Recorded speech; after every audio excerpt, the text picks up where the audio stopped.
सच्चिदानंद सदगुरु साईनाथ महाराज की जय। ओम साईराम। मित्रों, आज का ब्लॉग आप सभी हमारी साईं परिवार के लिए विशेष लाभकारी और कल्याणकारी है, क्योंकि आज के ब्लॉग में अपने साईं परिवार के लिए बहुत ही विशेष उपाय लेकर के आए हैं।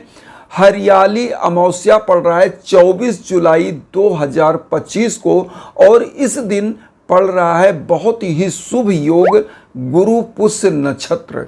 और ऐसा योग पड़ रहा है इस दिन साईं बाबा के निमित्त एक ऐसी पूजा जो आज हम बताने जा रहे हैं, अगर विधि विधान से कर दिया जाए तो आपकी समस्त इच्छाएं और आकांक्षाएं, जिस उद्देश्य से आप यह पूजा करेंगे, वह 100% आपको उसका परिणाम मिलेगा और उसमें सफलता मिलेगी। क्योंकि गुरु पुष्य नक्षत्र अपने आप में सबसे विशेष है, क्योंकि ऐसी मान्यता है गुरु पुष्य नक्षत्र में अगर किसी भी कार्य का श्री गणेश किया जाता है, कोई भी कार्य किया जाता है, तो उसमें सिद्धि प्राप्त हो जाती है, सफलता 100% आपको प्राप्त होता है। और गुरु पुष्य नक्षत्र, ये जो पुष्य नक्षत्र होता है, गुरुवार के दिन पड़ने के कारण यह गुरु पुष्य नक्षत्र है। और सदगुरु साईनाथ एक ऐसे सदगुरु हैं जिनकी पूजा अगर गुरु पुष्य नक्षत्र में की जाए, जिस उद्देश्य से की जाती है, उसका 1 गुना नहीं, 1000 गुना नहीं, करोड़ गुना फल आपको प्राप्त होता है। क्योंकि सदगुरु साईनाथ इस कलयुग के सबसे जागृत देव में, गुरुदेव में माने जाते हैं। और सदगुरु साईनाथ स्वयं, उनके 11 वचन में कहा जाता है, मुझे सदा जीवित ही जानो, अनुभव करो सत्य पहचानो। तो आज जो उपाय लेकर के आए, अगर आपके घर में धन का अभाव चल रहा हो, कितनी भी दरिद्रता की स्थिति बनी हो, पैसे के बिना अगर कोई कार्य आपका बन नहीं रहा है, तो 100% वह कार्य बनेगा, क्योंकि गुरु पुष्य नक्षत्र में किया गया कार्य आपको माला माल बनाता है। दूसरा नंबर, चूंकि हरियाली अमावस्या जो श्रावण मास का यह कृष्ण पक्ष है, इसमें बाधाओं का भी निवारण होता है। कैसे बाधाएं? चूंकि अगर आप पितृदोष से पीड़ित है, आपका परिवार पितृ से संबंधित कोई समस्या है, तो इस हरियाली अमावस्या के दिन दान दक्षिणा यज्ञाजन करने से आपके समस्त पाप कर्म नष्ट होते हैं और पितृ आपके ऊपर प्रसन्न होते हैं, कुछ उपाय करने से, जो आज हम बताएंगे।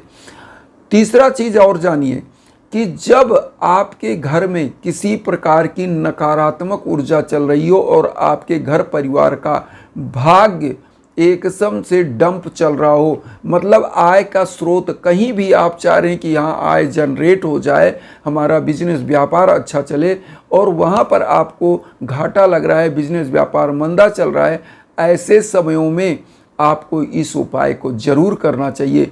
जिनके घर में बच्चे बच्चियां हैं, कंपटीशन की तैयारी कर रहे हैं और उनको सफलताएं नहीं मिल पा रही हैं, उनके लिए भी यह रामबाण है। यहाँ पर एक चीज़ और कहेंगे, आज बहुत ही अच्छा न्यूज़ मिला है, उसके पहले मैं उपाय बताऊंगा, लेकिन पहले इस न्यूज़ को बता दूं।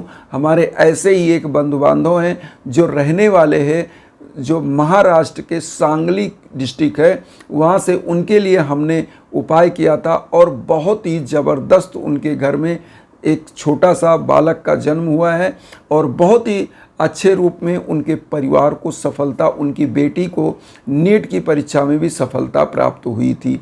तो आज मैं आप सभी लोगों से यही कहूँगा कि अगर आप भी यज्ञाजन हवन पूजन कराना चाहते हैं, तो हमारे इंस्टाग्राम का लिंक वीडियो के बीच बीच में है, उस पर आप कॉल कर सकते हैं, संपर्क कर सकते हैं। इसी उद्देश्य के साथ आज आप लोगों के लिए जो उपाय हम लेकर के आए हैं, उपाय क्या है उसको आप ध्यान से सुनिए। तो इसी के साथ मैं आप सभी लोगों के लिए जो उपाय लेकर के आया हूँ, या छोटे छोटे उपाय आपके जीवन में कैसे रामबाण सिद्ध होते हैं, बस इसको सत्य निष्ठा के साथ, सच्ची श्रद्धा और सबरी के साथ करने की ज़रूरत है। क्योंकि बाबा को आप देंगे क्या, चढ़ाएंगे क्या, सब कुछ तो बाबा ने ही दिया है, लेकिन श्रद्धा होती है। आपके पास जो बाबा ने दिया है वही लेकर के आपको बैठना है।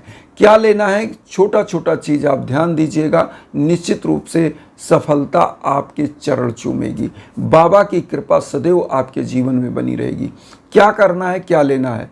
सबसे पहले आपको एक घी का दीप लेना है। चूंकि यह उपाय तिल के तेल और सरसों के तेल से भी किया जाता है, लेकिन गुरुवार के कारण गुरुवार के दिन हम सरसों का तेल और तिल के तेल को जलाने को नहीं बोलते। लेकिन आप चाहें तो सरसों का तेल और तिल का तेल जला सकते हैं, क्योंकि आप उपाय कर रहे हैं और विशेष उपाय कर रहे हैं। लेकिन इस दिन घी का दीप, गुरुवार को घी का दीप जलाना चाहिए। अब यहाँ पर आप ध्यान दीजिए, क्योंकि आप विशेष उपाय कर रहे हैं तो आप तिल का तेल भी ले सकते हैं, सरसों का तेल ले सकते हैं, घी का दीप ले सकते हैं। कोई एक दीप आपको ले लेना है। अब उसके बाद आपको कम से कम 20 ग्राम 25 ग्राम काला तिल ले लेना है। काला तिल ले लीजिएगा और उसको रख लीजिए। लाल पुष्प ले लीजिए, चाहे वह गुलाब का हो चाहे गुड़हल का, हिबिस्कस का पुष्प आपको ले लेना है। उसके बाद धूप बत्ती ले लेना है और साईं चालीसा की बुक रख लेनी है। उसके बाद मैं आपको बताता हूँ करना क्या है, यहाँ ध्यान दीजिएगा। सबसे पहले आपको करना क्या है कि जब इतनी चीज़ आप तैयारी करके रख लें तो सुबह सुबह आपको यह उपाय नहीं करना है, इस उपाय को करना है शाम को, क्योंकि गुरु पुष्य नक्षत्र कब पड़ रहा है यह आप ध्यान दीजिएगा। गुरु पुष्य नक्षत्र 24 जुलाई को शाम को 4:43 से और शुक्रवार को 6:13 तक गुरु पुष्य नक्षत्र रहेगा। तो आपको 24 जुलाई को शाम को 5 बजे तक, मतलब 5 बजे के बाद कभी भी किसी भी टाइम, मतलब आप जब भी रात्र में 12 बजे तक इस पूजा को कर सकते हैं। कहीं भी आप हैं तो आपको शाम को 4:43 के बाद, क्योंकि 4:43 से पुष्य नक्षत्र लग रहा है, तो गुरुवार को लग रहा है, इसलिए गुरु पुष्य नक्षत्र है। तो आपको करना क्या है, जैसे 4:43 से लग रहा है तो 5 बजे के बाद कभी भी आप पूजा कर सकते हैं। तो आपको और ये भी बता दें, शुक्रवार को चूंकि सुबह सुबह अर्ली मॉर्निंग 6:13 तक रहेगा, तो सुबह अगर आप कर सकते हैं 6:13 से पहले तो आप कर लीजिएगा शुक्रवार को, नहीं तो 24 जुलाई को ही माना जाता है, क्योंकि कोई भी व्रत त्यौहार उदया तिथि को ही देख करके माना जाता है। तो उदया तिथि के कारण जो गुरु पुष्य नक्षत्र हम देखेंगे तो वो 24 को, हरियाली अमावस्या जो है वो भी 24 जुलाई को ही मनाया जाएगा। तो अब यहाँ पर आपको जब मैंने बता दिया तो शाम को यह उपाय करना है। आपने जैसे जो दीप लिया, कोई भी दीप, तिल का तेल का या सरसों के या घी का दीप, उसको प्रज्वलित करिए और बाबा के सम्मुख एक धूप बत्ती प्रज्वलित करिए। जो पुष्प आपने लिया है, पुष्प की संख्या कम से कम 11-21 लीजिएगा। जो अगर हिबिस्कस का पुष्प लिया है या आप जो है रोज का पुष्प मतलब गुलाब का पुष्प लिया है तो 11 या 21 लीजिएगा। एक मंत्र का आपको वहाँ जप करना है, जैसे एक पुष्प हाथ में ले लीजिए और एक मंत्र का जप करिएगा। मंत्र कौन है? ओम सर्व मंगल कराय नमः। बहुत इजी, बहुत बार बहुत ब्लॉग में हमने बताया, बहुत ईज, या अपने आप में रामबाण है। तो बाबा का यह मंत्र ओम सर्व मंगल कराय नमः, ये मंत्र बोल के बाबा के श्री चरणों में एक गुलाब डालिए। फिर इसी प्रकार से दूसरा मंत्र बोलिए, फिर ओम सर्व मंगल कराय नमः दूसरा गुलाब, या कोई भी पुष्प, हिबिस्कस का जो गुड़हल का पुष्प लिया तो उसको अर्पित करते जाइए। उसके बाद आपको साईं चालीसा पढ़ना है। साईं चालीसा, क्योंकि गुरु पुष्य नक्षत्र और सदगुरु का यह दिन है तो साईं चालीसा आप जरूर पढ़िएगा। हालांकि डेली की जो पूजा करते हैं साईं चालीसा, साईं बावनी, 11 वचन, वह सब करना चाहिए, लेकिन गुरु का दिन है तो साईं चालीसा जरूर इस दिन शाम को आपको करना है। साईं चालीसा करिए और उसके बाद जो आपने काला तिल लिया है 25 ग्राम, उसमें से थोड़ा सा तिल आप लीजिए अपने दाहिने हाथ में। अपने पितरों को याद कर लीजिए कि जो भी पितर आपके हों उनके निमित्त उसी जलते हुए दीप के तेल में आप थोड़ा सा 5 ग्राम 2 ग्राम उसमें से 10 ग्राम तिल लीजिए और दीप में डाल दीजिए। दीप में थोड़ा सा तेल ज़्यादा रखिएगा और उसी में तेल में ही यह तिल डाल दीजिए, प्रज्वलित कर दीजिए। इससे आपका अगर पितृदोष भी है तो वह पितृदोष भी शांत होता है, पितृ आपके तृप्त होते हैं। और इस दिन चूँकि हरियाली अमावस्या का दिन है, इस दिन जो है श्राद्ध भी किया जाता है जो आपके पितृ हैं। तो इस दिन आप क्या करिए कि उनके निमित्त कुछ दान करिए। जैसे उनका जो पसंदीदा भोज्य पदार्थ हो उसका दान करिए, बाबा को चढ़ा के भोग लगा के दान करिए। उनके निमित्त कपड़े वस्त्र आप दान कर सकते हैं, वो अपने पितरों के निमित्त, तो पितृ बाधा दूर होती है और घर में जो है सदैव धन लक्ष्मी का आगमन होता है। अब यहाँ पर ये हो गया उपाय। इसके आगे आप देखिएगा, यहाँ पर सबसे बड़ा चीज़ एक ध्यान दीजिएगा, जब यह उपाय आप कर रहे हैं तो बाबा के निमित्त आप यहाँ पर दक्षिणा रख लीजिएगा और दक्षिणा एक नारियल रख लीजिएगा। इस नारियल को आप करना क्या, अगर आपका दुर्भाग्य चल रहा है स्वयं का, या आपके घर में बिजनेस व्यापार चल रहा है और उसमें आपको घाटा लग रहा है, या कोई बच्चा जिसकी जॉब के लिए प्रिपरेशन कर रहा है, तो उसको क्या करिएगा, एक नारियल दीजिए और 11, 21, 51 जितना आपकी समर्थ हो उतना दक्षिणा।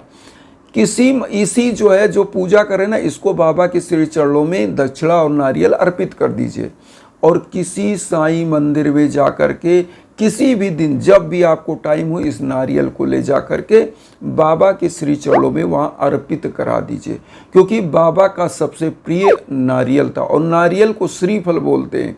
श्रीफल मतलब श्री मतलब लक्ष्मी, तो लक्ष्मी का ही जो नारिकेल होता है, नारियल जिसे बोलते हैं, ये लक्ष्मी का रूप माना जाता है। और नारियल ऐसा लीजिएगा जिसमें जल होना चाहिए, जो मंदिरों में चढ़ाया जाता है। और उसके बाद दक्षिणा वहाँ दान पात्र में डालिएगा।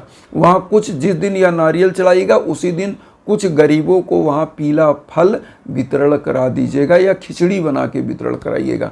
और फिर देखिएगा चुटकियों में आपके घर की समस्या कैसे सॉल्व होती है, आपके घर में समस्त प्रकार की धन लक्ष्मी यश कीर्ति पद प्रतिष्ठा कैसे आती है, आप चमत्कृत हो जाएंगे, क्योंकि बाबा की कृपा अपने आप बरसती है। और जैसा लिखा है रामायण में ना कि बिनु पद चले सुने बिनु काना, कर बिन कर्म करे विधिनाना, आनंद रहित सकल रस भोगी, बिन बानी बकता बड़ जोगी। ईश्वर क्या है, जो बिना हाथ पांव के चलता है, बिना जीवा के समस्त रसों का स्वादन करता है, बिना कानों के सुनता है, अर्थात वह अदृश्य है, चराचर जगत में व्याप्त है। ऐसे ही साईं बाबा के 11 वचन में भी कहा गया है कि मुझे सदा जीवित ही जानो, अनुभव करो सत्य पहचानो।